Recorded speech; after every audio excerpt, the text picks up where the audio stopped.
Question number 1. Which is the simplified representation of A bar intersection B bar intersection C union B intersection C union A intersection C? तो A intersection C हो गया ये वाला, और B intersection C हो गया B intersection C हो गया ये वाला, और ये यूनियन, ठीक है। और ए बार हो गया ये, ए बार हो गया नहीं, ए बार हो गया ये, ए बार ये हो गया ये, बी बार हो गया ये इंटरसेक्शन सी हो गया टोटल। तो यूनियन ये पॉइंट और उसमें कॉमन आ रहा था ये, मतलब टोटल सी ही है जो यूनियन करने पे आ रहा है, तो आंसर सी। और इस तरह भी देख सकते हैं कि ए इंटरसेक्शन यहाँ पे सब किया हुआ है, B intersection C union A intersection C है, तो हम इसको कॉमन लेके B union A intersection C कर सकते हैं। फिर इसमें भी था तो इसमें भी सी को कॉमन, सी इंटरसेक्शन था, इसमें भी सी इंटरसेक्शन था, सी इंटरसेक्शन बाहर कर दिया और ये यूनियन में था, तो ये और ये यूनियन में आ गया। तो ए यूनियन बी का ये और बी यूनियन मतलब कॉम्प्लीमेंट और यूनियन उससे करेंगे, दोनों का कॉम्प्लीमेंट करेंगे तो टोटल आ जाएगा, टोटल इंटरसेक्शन सी, तो सी आएगा। In a statistical survey of 1003 families of Kolkata, it was found that 63 families has neither a radio nor a TV. 794 families has a radio and 187 has TV. The number of families in that group having both a radio and a TV is, तो मतलब 63 के पास है जो कुछ नहीं है, तो मतलब 63 माइनस कर देंगे, जिसके पास या तो मतलब ये है या at least one of the radio and TV, मतलब या तो रेडियो या टीवी है 940 में, और रेडियो है 794 में और टेलीविज़न है 187 में। तो यहाँ से हम मान लेते हैं कि ये x जो है जिसके पास दोनों है, तो ये वाला जगह पे 794 माइनस एक्स हो गया और ये 187 माइनस एक्स हो गया। तो अब हमको पता है कि 940 लोग पास टेलीविज़न और रेडियो है, तो हम इसका तीनों का सम करके 940 कर दिए, तो ये x आ गया 41, मतलब 41 के पास दोनों है, टीवी भी और रेडियो भी। Question number 13. ए वॉच न्यूज़ चैनल्स, मतलब news channel and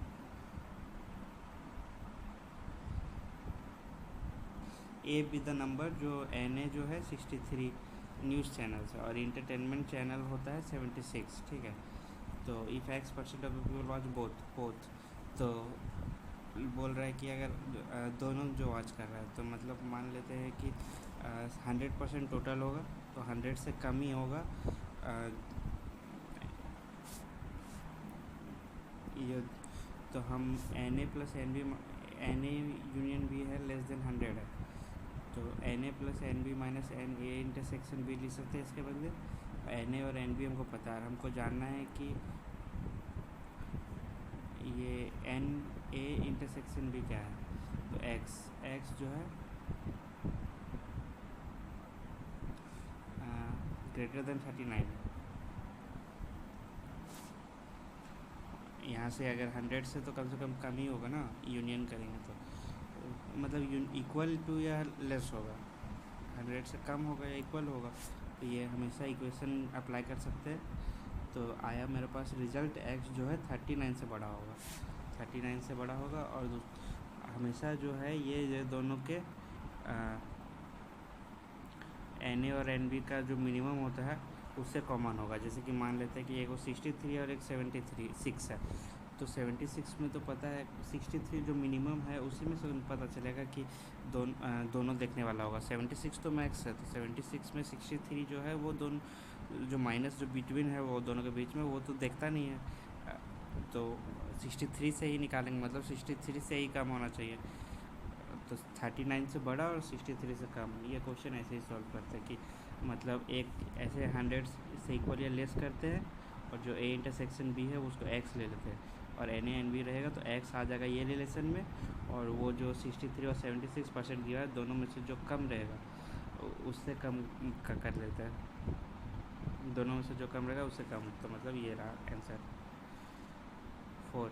In a town of 10,000 families, it was found that 40% families buy newspaper A, 20% buy newspaper B, and 10% buy newspaper C. Also, 5% families buy newspaper A and B, or 3% B and C, 4% A and C, 2% buy all the three. Then number of families which buy newspaper A only.